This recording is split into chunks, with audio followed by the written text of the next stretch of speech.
बीवी ने शौहर को कॉल की, माँ बीमार है, जल्दी घर आओ।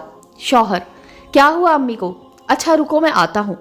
शौहर घर पर पहुंचा, देखा माँ चारपाई पे बेबस पड़ी थी। बेटा, क्या अम्मी, आपको कितनी दफ़ा बोला है इधर उधर मत जाओ, अब हो गई ना बीमार। बीवी ज़रा इधर आओ, बात सुनो, इसको ओल्ड हाउस छोड़ आते हैं। शौहर, नहीं लोग क्या कहेंगे। बीवी, अरे माँ हमारी है तो लोगों को क्या, हम जो मर्जी करें, कभी हमने लोगों को बोला क्या कर रहे हो। शौहर, देख लो। बीवी, छोड़ो सब, डॉक्टर से बात हो गई है मेरी, वो रिपोर्ट बना देगा कि ये पागल है, इसे घर में रखना खतरा है बच्चों के लिए। शौहर, ठीक है चलो। दोनों ने मिलकर उठाया और गाड़ी में बिठाकर अस्पताल ले गए। वहाँ सब वैसा ही हुआ जो तय हुआ था। माँ को पागल खाने भेज दिया गया। कुछ अरसे बाद ईद आई, कुछ लोग पागल खाने का विजिट करने आए तो देखा एक बूढ़ी औरत एक कोने में अलग बैठी है। पूछा ये क्यों अलग बैठी है। इंतजामिया के एक बंदा बोला ये पागल है, इसे अलग रखा है क्योंकि बहुत डेंजर है। विजिट करने वालों में कुछ औरतें भी थी, उनमें एक ने कहा मुझे इससे मिलना है। सब ने कहा ये डेंजर है, मत जाइए इधर, मगर वो ना मानी और अंदर दाखिल हो गई। उसने बोला कैसी हैं आप।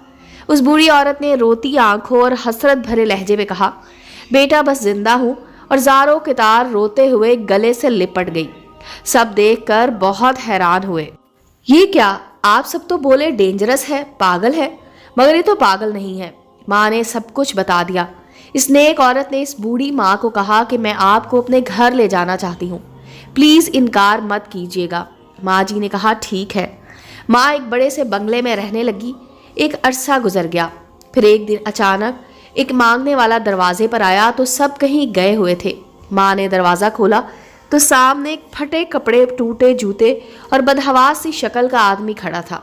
बोला ए माई, दे दे अल्लाह ताला के नाम पे, कई दिनों से भूखा हूँ। अब ये तो माँ थी, उसने झट से पहचान लिया। कहा तुम फलां फलां जगह से आए हो ना। बोला हाँ। बोली तुम्हारी माँ फलां पागल खाने में है। बोला हाँ, मगर आप ये सब कैसे जानती हैं। माँ की आंखों से आंसू जारी थे। उसने वहीं पे उसे गले लगा लिया और बोली मैं वही तेरी माँ हूँ जिसे तू पागल खाने छोड़ आया था। बेटा भी रोने लगा। कुछ ही देर में सब घर वाले भी आ गए। सब कुछ देखकर सब रोने लगे। माँ ने बेटे के साथ रहने की ख्वाहिश की। फिर सब ने कहा अब तेरे साथ तेरा बेटा भी इधर ही रहेगा। और यूं एक बदबख्त शख्स ने अपने वक्त को जा पहुंचा। उम्मीद है दोस्तों स्टोरी अच्छी लगी होगी। चैनल को लाइक और सब्सक्राइब करें और बेल आइकन का बटन दबाना मत भूलें ताकि हर नए आने वाली स्टोरी का नोटिफिकेशन आपको मिल सके। मिलते हैं अगली स्टोरी के साथ।